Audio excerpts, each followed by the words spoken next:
Кыргызстан көп векторлуу тышкы саясатын байсалдуу жүргүзүүдө. 2025 жылы Садыр Жапаров чет өлкөлөргө 20дан ашык сапар жасады. Президент башка өлкөгө сапар менен барганда сөзсүз аэропортко, негизги көчөлөргө, иш чара өтө турган жайларга Кыргызстандын мамлекеттик туусу илинет. Кыргызстандын туусу Пекин шаарындагы Шоуду эл аралык аба майданында желбиреп, Садыр Жапаров Бейжиңге мамлекеттик сапар жасады. Дүйнөнүн ири экономикасынын ээси болгон Кытай менен стратегиялык алака баарын камтыган ар тараптуу стратегиялык өнөктөштүк деңгээлине чыкты. Мы желаем и стремимся к всестороннему сотрудничеству с нашим добрым соседом и верным другом Китаем на основе взаимовыгодного сотрудничества во имя процветания и благополучия наших стран и народов. Кытай негизги соода жана инвестициялык өнөктөш. Алдыда товар айлантуунун көлөмү артышы мүмкүн. Буга Кытай, Кыргызстан, Өзбекстан темир жолу негиз түзөт. Ал аркылуу Кытайдын жана Борбор Азия өлкөлөрүнүн жүгү Европага чейин тез жете баштайт. Кыргызстан дүйнөлүк логистикалык жана транспорттук тармактын негизги оюнчусуна айланат. Кыргызстандын Борбор Азия өлкөлөрүнүн ичинен Тажикстан менен соода жүгүртүүсү солгундап кеткен эле. Чырдын өзөгү чек ара болчу. Бул маселеге чекит коюлуп, Кыргыз-Тажик чек арасы такталып, зым тартылууда.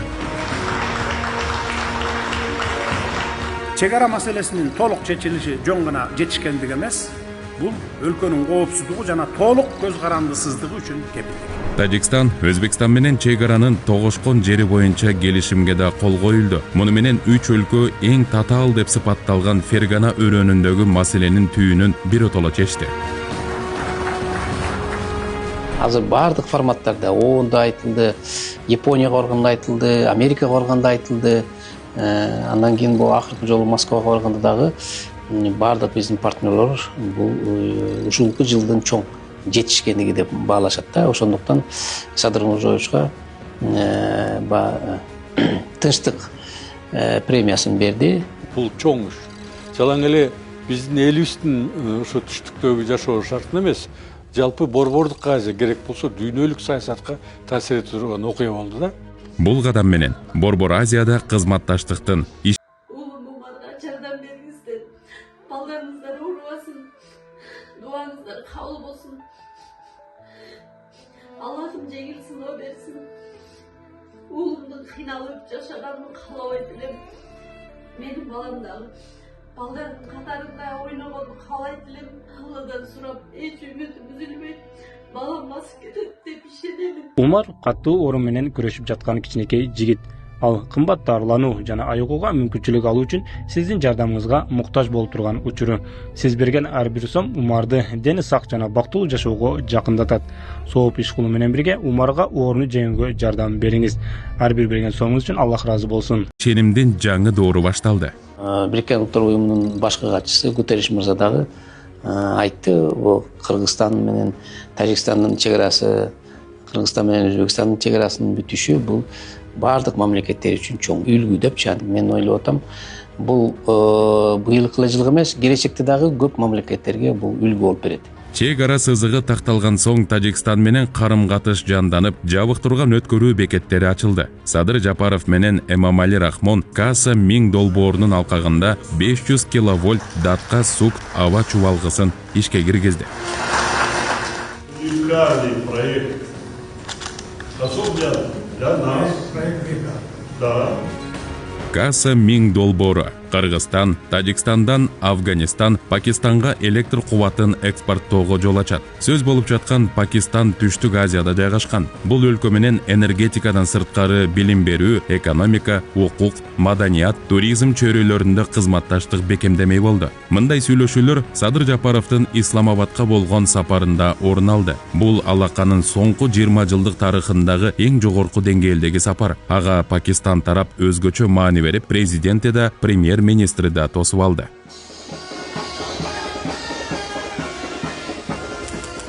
Пакистандын биздин дагы улуттун кызыкчылары дал келет. Өзгөчө коопсуздук маселеси боюнча, экономика боюнча, энергетика боюнча, туризм боюнча.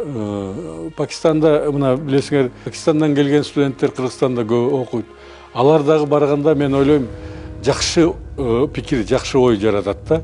Пакистан менен сооданы 10 эсе көбөйтүп, транспорттук транзиттик потенциалды кеңири колдонуу максаты коюлду. Пакистан деңиз порттору менен белгилүү. Бир эле Карачи портунан өлкөнүн тышкы соодасынын 60% өтөт. Порт инфраструктурасы өнүккөн дагы бир өлкө Египет. Мисирге мамлекеттик сапар уюштурулуп, Африка континентине эгемен Кыргызстандын лидери алгач ирет расмий визит жасады. Биз Африкага биринчи жолу ошо визит менен бардык.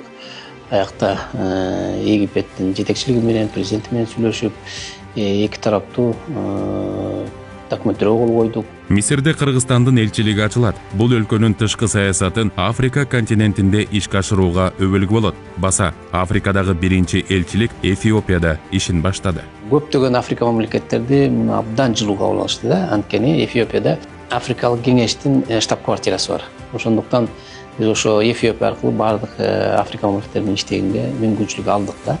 2025 жылы дипломатиялык алака түзүлгөн өлкөлөрдүн саны 13кө көбөйдү. Натыйжада Кыргызстан Бириккен Улуттар уюмуна мүчө 185 өлкө менен дипломатиялык алака түздү. Дипломатиялык мамилени түшкөндө жалаң эле биздин калыбы таандык эмес. Ошо биз нота жибергенде ал мамлекеттеги кызыктар болуш керек. Ошол дүйнө жүзү дагы Кыргызстанга кызыктар, Кыргызстандын аброю өсүп аткандан кийин, ички саясатта тынчтык болуп аткандан кийин, өнүгүү болуп аткандан кийин алар дагы баягы Кыргызстан менен кызматташалык деген бир ой пикирлери бар да. Алака Перс булуңундагы Бахрейн корольдугу менен чыңдалууда. Дипломатиялык алака түзүлгөн 31 жылдан бери биринчи жолу кыргыз лидери расмий сапар менен Манамага барды. Король менен кезигип саясий, соода экономикалык, инвестициялык, маданий гуманитардык байланышты бекемдөө макулдашылды.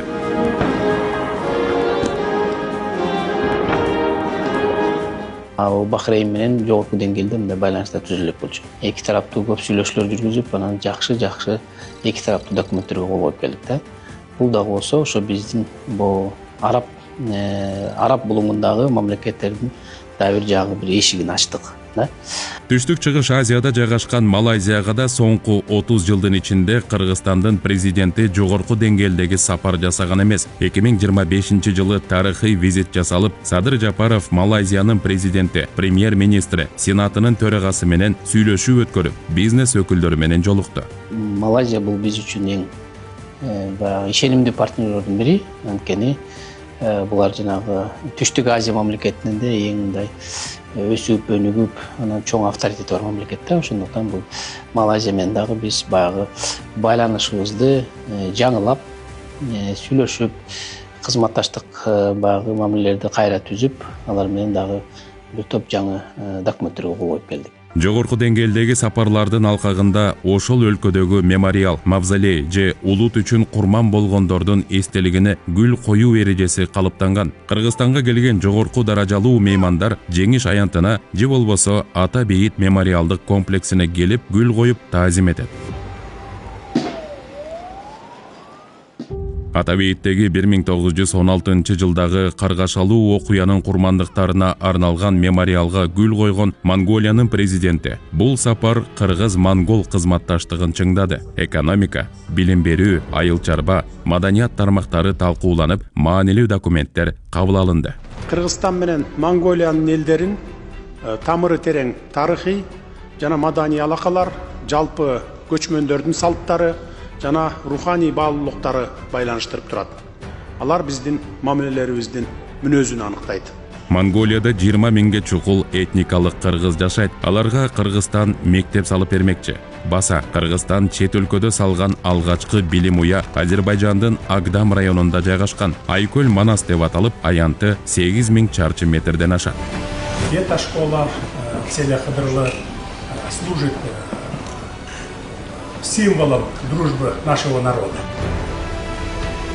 Төгөлүк достук, союздаштык жана өнөктөштүк жөнүндө декларацияга кол койгондугунун 25 жылында Владимир Путин Кыргызстанга мамлекеттик сапар менен келди. Орусия негизги соода жана инвестициялык өнөктөш. 2024 жылы Кыргызстандын жалпы товар айлантуусунун 22% Россияга туура келген. В прошлом году товарооборот увеличился на 13,6% до рекордных 4,1 миллиарда долларов. И в январе-сентябре прибавил еще 17%. Товар айлантууну 5 миллиард долларга жеткирүү, миграцияда жүргөндөргө татыктуу эмгек шарттарын түзүү жана өз ара аракеттенүүнүн жаңы багыттарын аныктоо Путин менен Жапаровдун сүйлөшүүлөрүнүн өзөгүн түздү. Бензин маселесинен баштап биздин жаштарды Россияда окутуу маселесине чейин. Же болбосо Кыргызстанда мына кырсуу маселесин ушул жака жаңы кампустарды курабыз деп каражат бөлүнүп уже чечилди да. Биздин мигранттар маселе боюнча дагы бир топ жеңилдик беребиз деп айтышты россиялык расмий делегация. Ошол себептен мен ойлойм бул жерде буюрса баардыгы жакшы болот. Путиндин Бишкек сапарында 10 чукул документке кол коюлду. Жалпысынан 2025 жылы 633 эл аралык келишим жана документ иштелип чыкты. Анын 163-ü эки тараптуу, 470-и көп тараптуу келишимдер. Жыл ичинде КМШ, ЯЭП, ТМО, ЭКУ сыяктуу уюмдардын алкагында кызматташтыкты бекемдөө аракети жасалды. Саммит эл аралык иш-чаралардын алкагында Кыргызстан өз демилгелерин көтөрүп, жеке өзүнүн эле эмес, башка өлкөлөрдүн да кызыкчылыгын илгерилетти. Афганистанда эмне болуп атат? Жакырчылык боюнча. Африкада эмне болуп атат? Жалпы согушка каражат ысыраптабай, андан көрө ушу элдерибиздин дүйнөдө тынччылык орногонго, элдер мамлекетти түптөгөнгө, мындай өнүккөнгө бир үгүт түштү. Бул дагы чоң нерседир. Бул Ген ассамблеясындачы дүйнөгө тарады сөз. Дүйнөдөгү чакан мамлекеттердин маселесине Бириккен Улуттар уюмунун көңүлүн буруу максатында Кыргызстан 2027-2028 жылдарга Бириккен Улуттар уюмунун Коопсуздук кеңешинин туруктуу эмес мүчөлүгүнө өзүбүздүн талапкерлигибизди көрсөттүк. Борбор Азия плюс форматында бир нече диалог болду. Чөлкөмдүн геосаясий мааниси артып, кызматташууга коңшу Кытайдан баштап Япония, Европа өлкөлөрү жана АКШга чейин кызыгууда. Япония менен анан Америка менен жогорку деңгээлде саммит өткөрүлдү. Бул да болсо бул иши мамлекеттин ортосундагы баягы жаңы байланыштарды, жаңы кызматташтыкты дагы биздин ушул жылы же аркы жылы биздин келечегибиз кандай болот, бул жөнүндө дагы ой алмашып, жакшы пландарды түзүшүп келдик. Стабилдүүлүк орнойбу же орнобойбу? Булар дүйнөлүк саясатка таасир бере алабы же бере албайбы деген күмөн болчу да. Азыр болсо Кудайга шүгүр бир жакшы нукка түштү. Мен ойлойм, бул эң негизги себепкердин бири болду. Борбордук Азия көңүл бурганы. Коопсуздук маселелери боюнча мисалы пикирибиз бир. Чогуу иш-чараларды көрүп атабыз. Бардык борбордук Азия мамлекеттер ушул эле терроризм, наркотрафик, башка бир мындай өтө мурун кыйынчылык жараткан нерселер болот. Баягы биримдик болсок, албетте бүт маселелерди чечебиз да. Борбор Азиянын 3 өлкөсү жамааттык коопсуздук келишим уюмуна мүчө. Уюмдун тынчтыкты жана коопсуздукту камсыздоодогу ролун күчөтүү Кыргызстандын жамааттык коопсуздук келишим уюмундагы төрагалыгынын артыкчылыктуу багыты болду. Надо отметить, что Кыргызстан традиционно очень ответственно и конструктивно подходит к работе в организации в рамках ОДКБ. Бишкекте жамааттык коопсуздук келишим уюмунун саммити өтүп, Кыргызстандын төрагалыгына жогорку баа берилди. 2026 жылы Орусия төрагалык кылат. Кыргызстан өзүнө жүктөлгөн эл аралык милдеттенмелерди так аткарып келет. Эл аралык айдыңда тынчтыкты жактап, тоолуу өлкөлөрдүн кызыкчылыгын илгерилетүүдө. Демилгелери заман чакырыктарына шайкеш келет. Дүйнө жүзү боюнча курал-жарактарга колдонулуп жаткан 3 триллион доллардан ашык акча каражаттарды элдин турмушун жакшыртууга, ачарчылыкты жоюуга, экологиябызды жакшыртып, абаны тазартууга колдонулот. Палестинанын, Украинанын, Судандын, Сириянын жана башкалардын азап чегип жатканына көз жумуп олтурбашыбыз керек. Менин өлкөм ар дайым зордук зомбулуктун жана терроризмдин бардык көрүнүштөрүн кескин айыптайт. Кыргызстан тоолуу өлкө катары тоо экосистемасын сактоону бардык мамлекеттердин жалпы жоопкерчилиги деп эсептейт. Кыргызстан эл аралык айдыңда көтөргөн демилгелери колдоо табууда. Бириккен Улуттар уюму Бишкектин демилгеси менен 2022 жылды эл аралык тоолор жылы деп жарыялаган. Ак кыр баскан тоолордун сакчысына айланган ак элберсти коргоо күнүн быйыл 23 октябрда дүйнө жүзү белгиледи. Бул демилгеге дүйнө жүзү кулак төшөп, Бириккен Улуттар уюмунун резолюциясынын кабыл алынышы Кыргызстандын дипломатиялык ийгилиги, айбаттуулуктун, майтарылбас кайраттын, чыдамкайлыктын үлгүсү катары сыпатталган ак элберс биздин улуттук символубуз.